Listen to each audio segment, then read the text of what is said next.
atoms and nuclei. As the name itself suggests, we can understand that the topic is about the subatomic particles and the nucleus, which is located at the center of the atom. The subatomic particles are electrons, protons, and neutrons. We will be mainly, or at the beginning, be discussing about electrons because they are revolving around the nucleus, that is, they are outside the nucleus.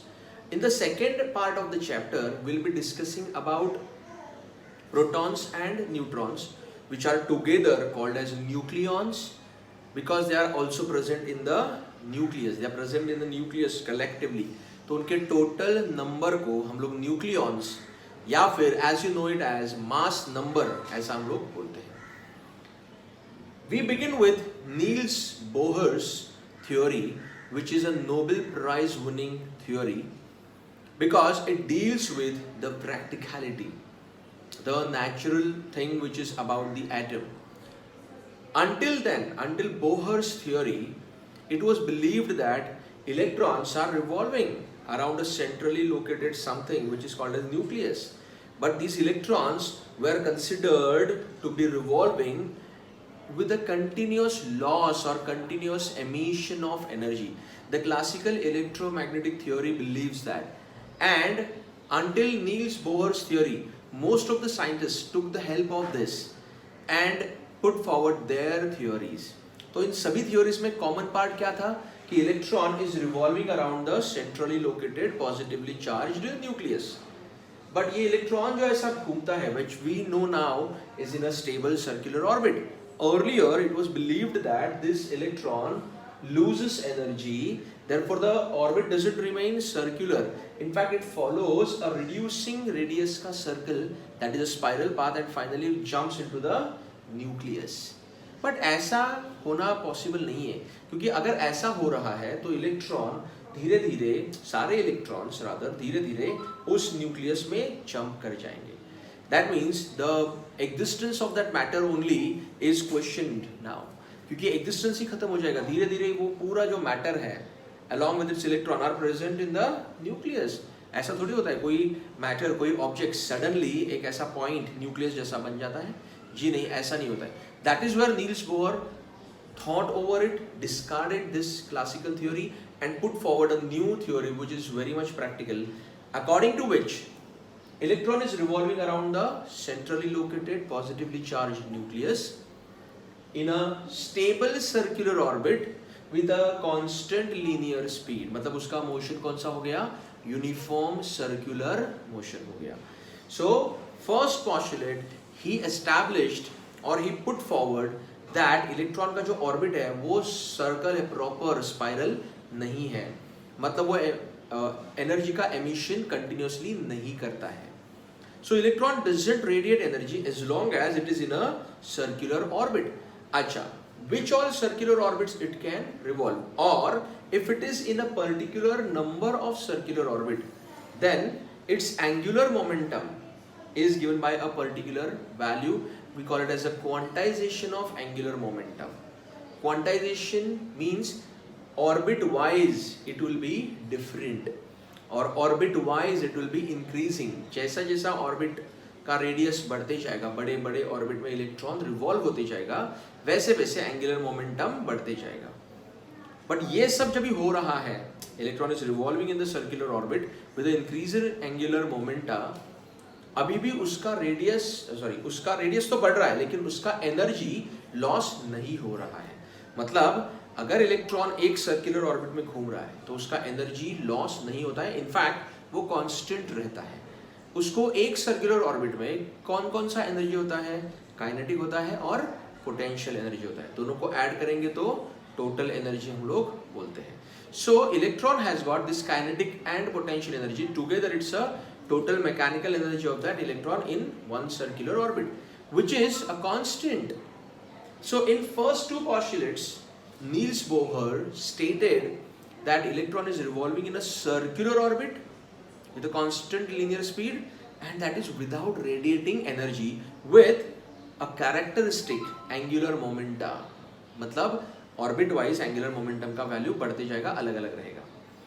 अभी भी एक question पुरानी theory से unanswered है, वो है कि अगर वो एनर्जी एमिट नहीं कर रहा है एक ऑर्बिट में, तो वो एनर्जी एमिट कभी करेगा।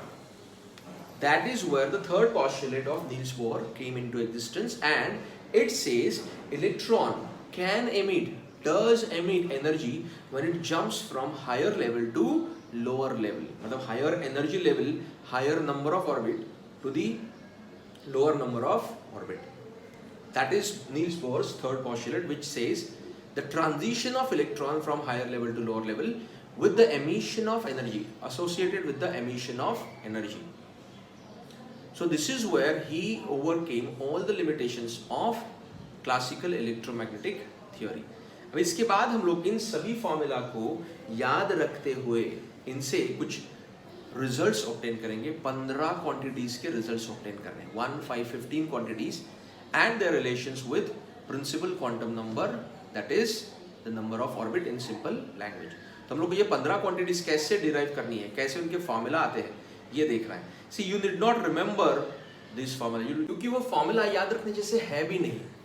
तो इसीलिए ये जो चैप्टर एंट्रेंस के लिए एक्चुअली बहुत सिंपल है, because of the fabulous formula and confused calculations you tend to keep this aside, क्योंकि ये formula are not worth remembering. So here is a way, students, to derive this formula right on the spot in a time span of less than 1 minute, and still you are able to solve.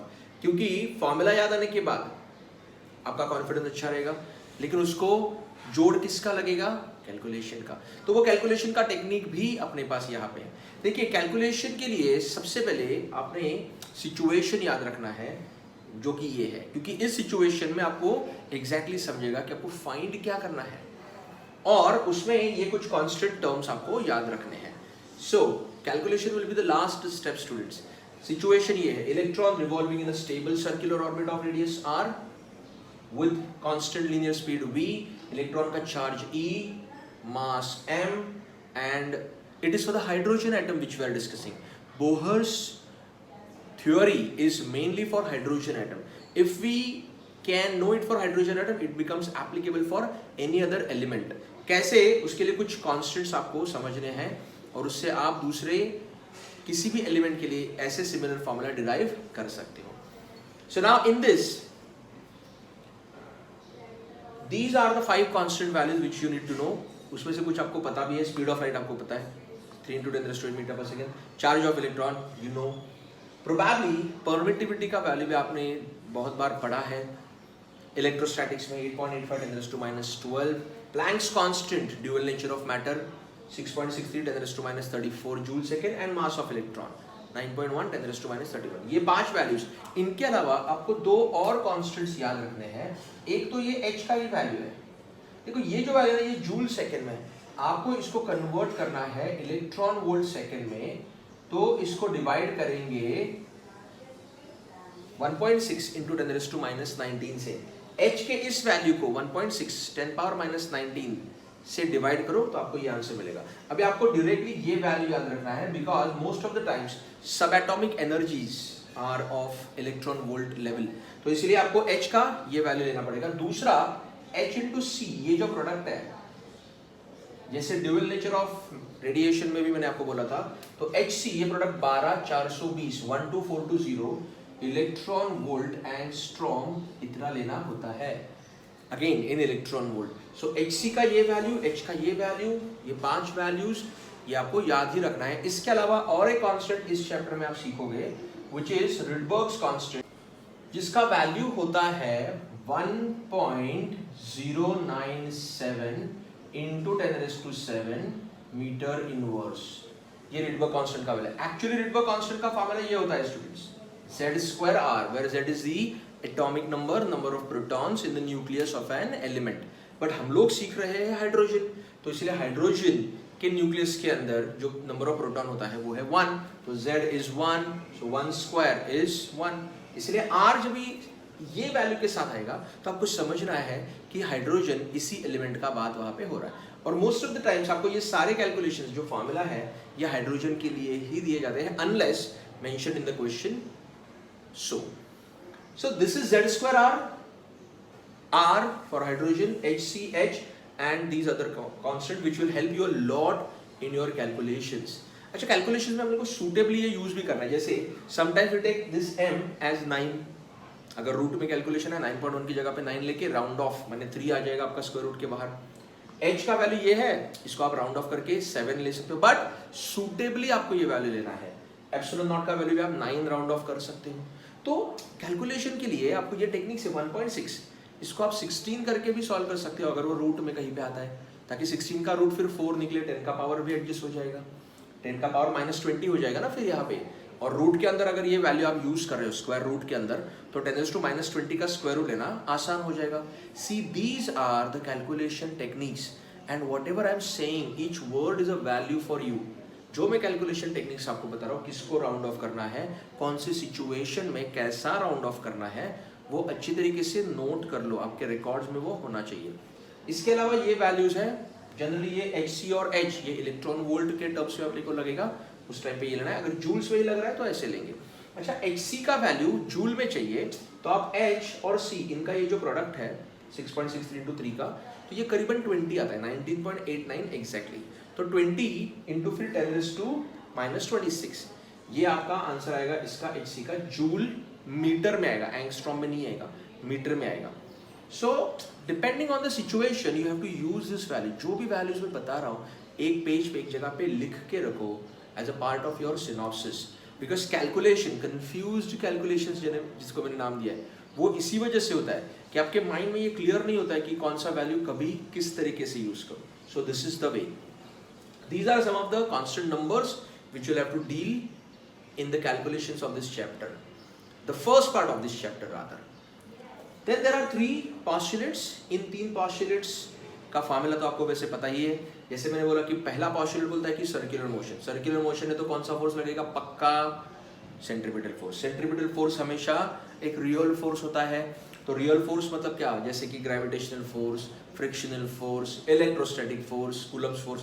तो यहाँ पे वो Coulomb's force है between 2 charges, electron and proton. Hydrogen का बात हो रहा है रिमेंबर, तो एक इलेक्ट्रॉन एक प्रोटॉन, दोनों का चार्ज सेम होता है E, इलेक्ट्रॉन का माइनस ही होता है बट अपने को मैग्नीट्यूड चाहिए, तो E और E, Q1 Q2 E into E कितना हुआ E स्क्वायर। तो कूलम्स लॉ से 1/4πε0 Q1 Q2 E into E square upon R square, ये हो गया आपका सेंट्रीपिटल फोर्स mv²/r। दूसरा जो फॉर्मूला है उसमें, ये जब भी रिवॉल्व कर रहा है electron, revolution, circular motion, angular motion, तो एंगुलर मोमेंटम आएगा जो nh/2π से दिया जाता है। तो L को हम mvr भी लिखेंगे तो nh/2π हो जाएगा।